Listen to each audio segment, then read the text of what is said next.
Man browsing Google Earth spots a suspicious site before quickly alerting authorities.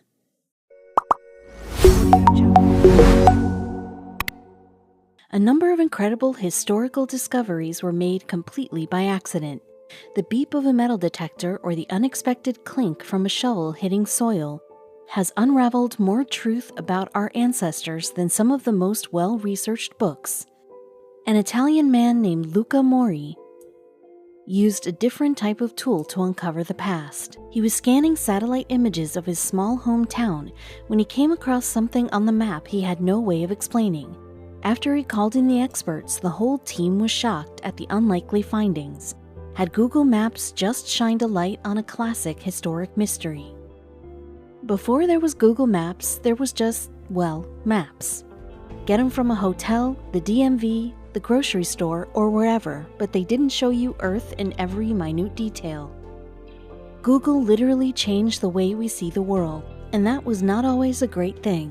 While Google Earth has provided images of nearly every surface on the planet, often catching some strange sights like people in bird masks below, the now common software was quite controversial, and for good reason. The main worry with Google Earth was security.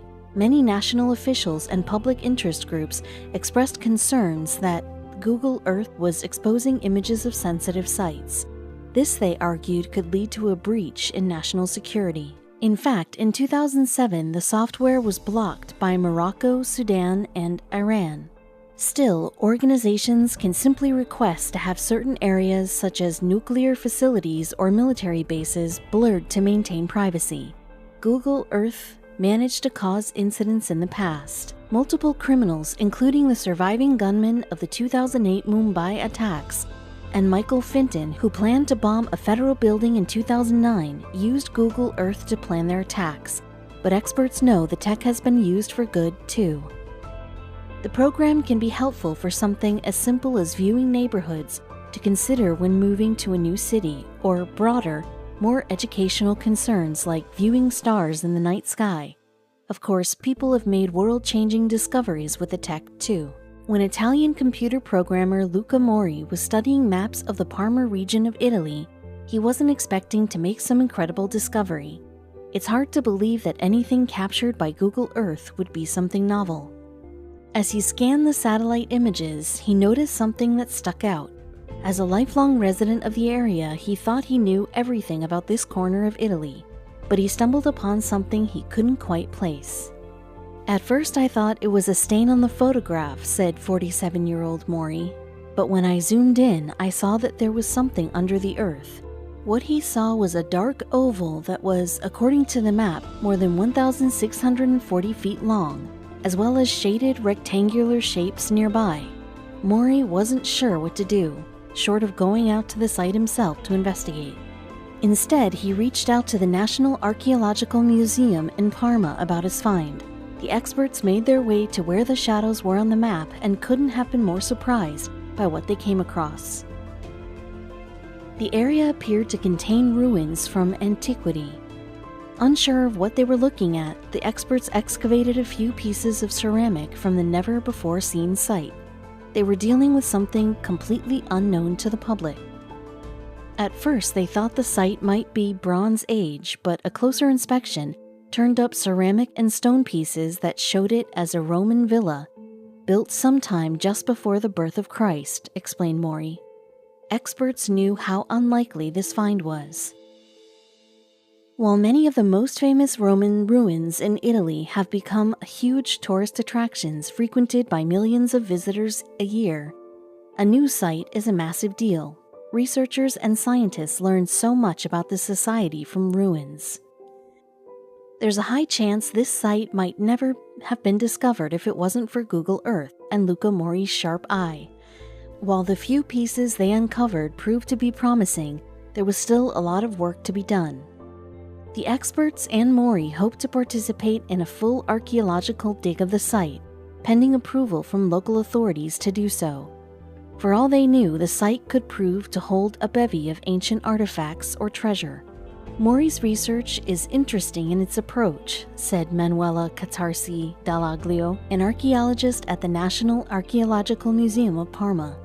At the time of the discovery, Manuela was processing a similar find in south of Italy. It was also found by accident during construction of a high-speed railroad. Only a scientific archaeological dig will tell, Manuela concluded. Because of the impressive reach and impact of the Romans, they make up a large amount of the artifacts unearthed across Europe. Like Maury's find on Google Earth, you never know where you could locate something super valuable. For most people, doing yard work is a monotonous chore that just has to be done. But for one East London resident, his weekend to-do list led him to a strange discovery. It all began with a shovel in Brian Campbell's backyard. It was 1987 when Campbell went to work. He had recently had a tree stump removed from his lawn, and the gaping hole it left was an eyesore, so he grabbed his shovel and got to work filling the hole with dirt. It wasn't long before the tip of his shovel struck an object. He stopped digging when he heard the sound of his metal shovel hitting something hard. Campbell reached into the hole and felt a small, misshapen thing. The strange finding was unlike anything Campbell had ever seen. It was smaller than a tennis ball and made of heavy material. Mud caked the outside of the object, making it difficult to know what exactly it was.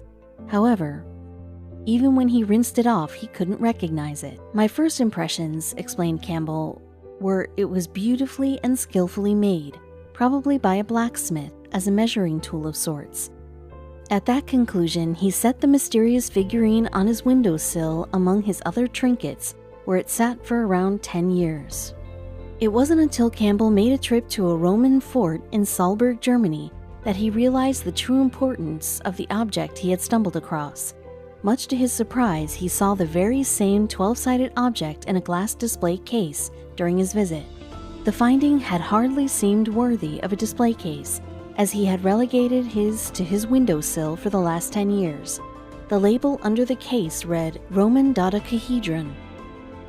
Because of its position in a museum, Campbell assumed this would be his chance to learn about his find. He turned out to be wrong. In fact, he realized that the people studying this object were just as confused about it as him. Dodecahedrons have confounded experts for centuries. Despite their fairly common presence, no one knows exactly what they are. Almost 300 years ago, the first Roman dodecahedron was found in a field in the English countryside with some Roman currency. A piece of mixed metal consisting of 12 equal sides, read the description of the object when it was presented to the Society of Antiquaries in London in 1739. Part of what made the trinket so hard to understand was the composition of the 12 faces.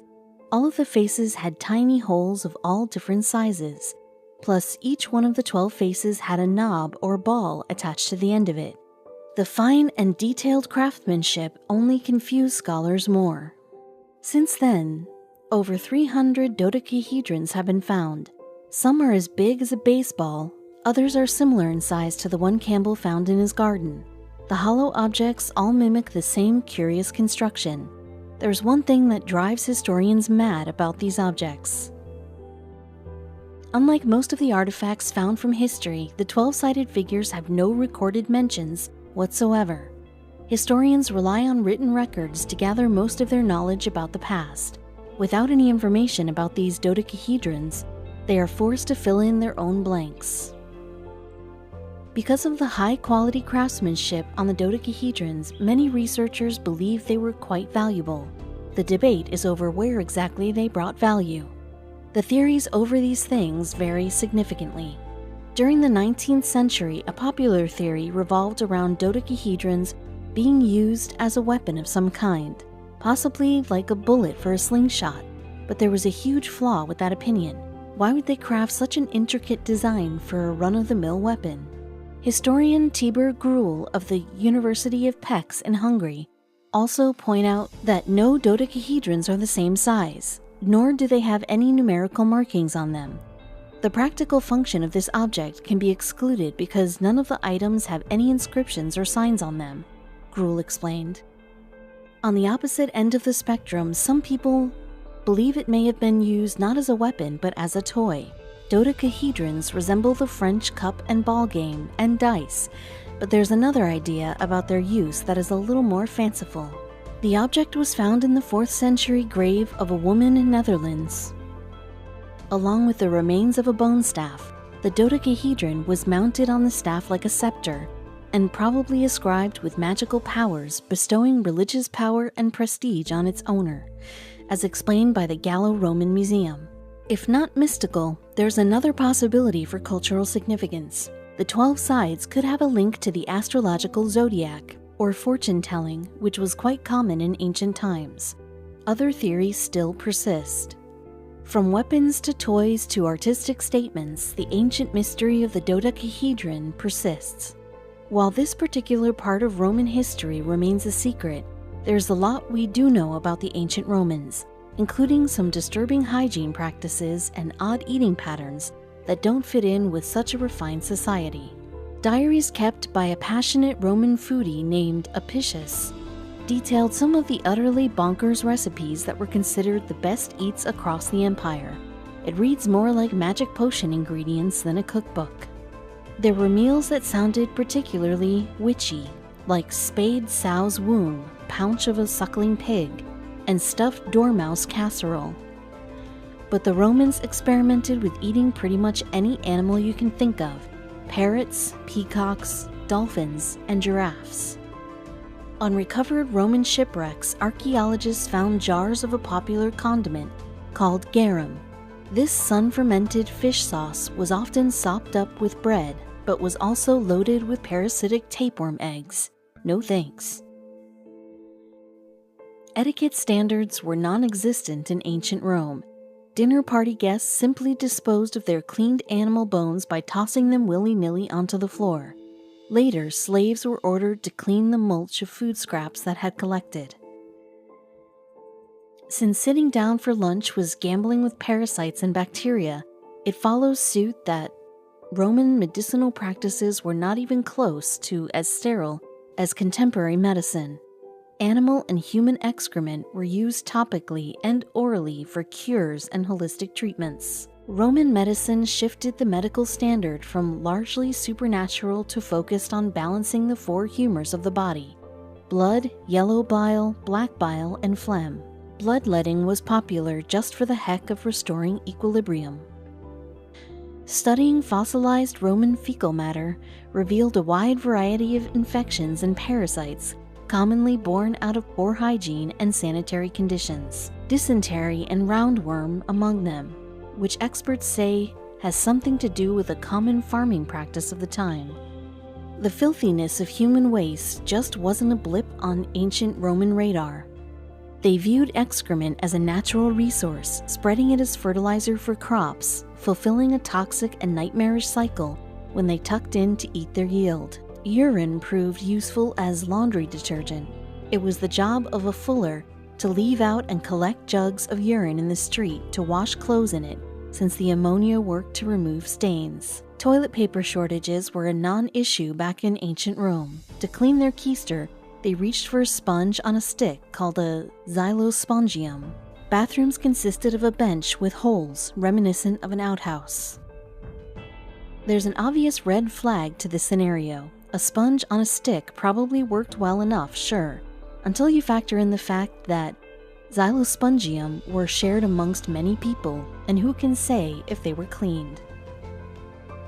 Nobody gave ancient Romans the memo that public nudity was lewd. They treated stone walls of public spaces like personal Craigslist ads. People carved out sexually explicit images and propositions as jokes, and also because they were supposed to boost virility. On an ethical note, many Roman practices were indisputably messed up. Marriage, for example, was forced on girls as young as 12 years old, and that was the age restriction imposed by law. Of course, it wasn't much easier for Roman boys. The raucous lifestyle of emperors are fairly well known, and the grim tone of their parties revolved around using minors as their sexual tools. Charges of incest reached all the way to the top, most famously with Emperor Caligula. He was accused of having affairs with several of his sisters, and later publicly claimed his mother, Agrippina, was born of an incestuous relationship. Committing a crime in ancient Rome was risking the most gruesome punishment imaginable. Their torture was creative.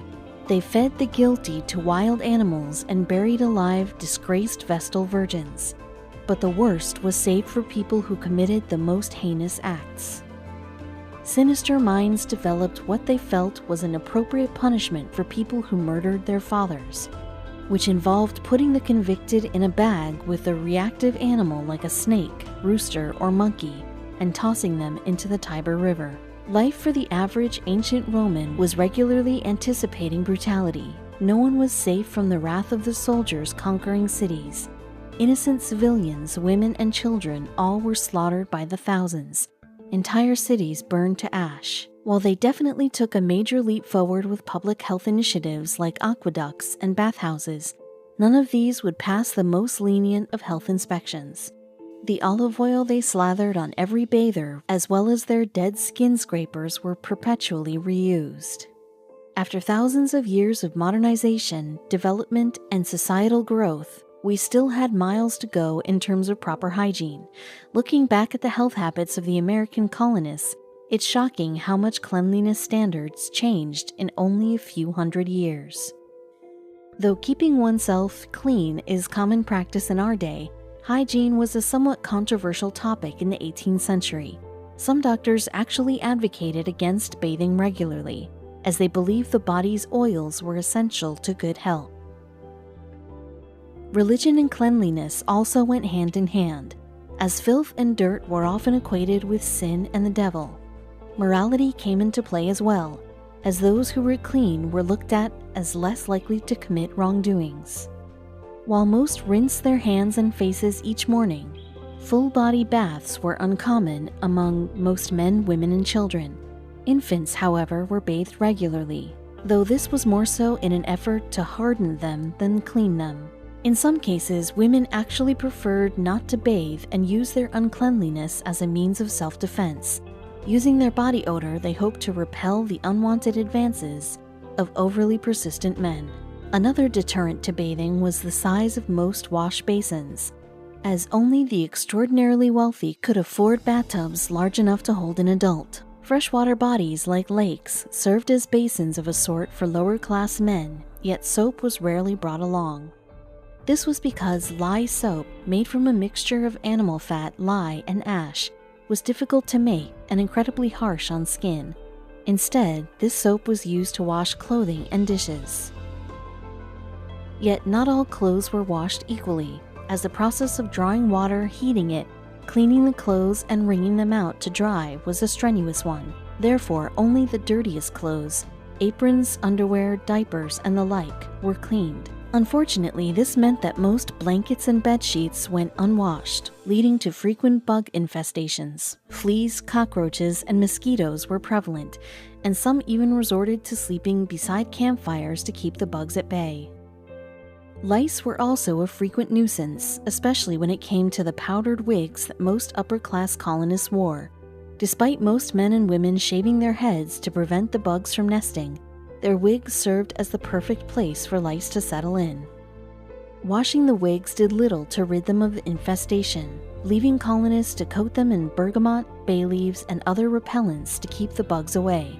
Unfortunately, the rich pomades used to style the wigs only served as a magnet for hungry lice. George Washington wrote often about his experiences with such vermin and mandated that soldiers wash their shirts weekly and their hands and face daily during wartime. Close-quarter camps served as breeding grounds for parasites and disease, especially the deadly smallpox. To keep camps in order, camp followers traveled alongside the military and tended to their sanitary needs. These individuals, who were mostly women and slaves, ensured that the soldiers' meals were properly prepared and washed their uniforms as needed. When a man needed a shave, he visited a barber, who was typically a highly skilled man of color. Women, on the other hand, didn't shave at all, as common conventions dictated that they show very little skin. For those women that did seek to remove hair, plucking was a standard option. Eyebrows won't tweeze themselves. 18th century medical journals suggest that depilatory creams, some of which utilized limestone and arsenic, were also used. Dental care was also somewhat of a mismanaged science, as most people had little concern for the health of their mouth. When toothaches did arise, remedies like chamomile, alcohol, and opium were used to dull the pain. In most cases, an extraction was required, though taking a trip to the dentist wasn't an option back then. Instead, sufferers visited their local surgeon, apothecary, barber, or even blacksmith to have a tooth pulled. For those that were conscious of their oral health, metal tooth pickers were available for purchase. Unfortunately, these instruments were also used for a variety of other unsavory tasks, including picking the nails and scooping wax from the ears. On another level of unsavory, outhouses, or more specifically, covered holes in the ground, served as bathrooms for most colonists. Chamber pots were also used, their contents simply dumped out the window once full. Not only were these practices unsanitary, but they also posed serious health risks. Feces and other contaminants would typically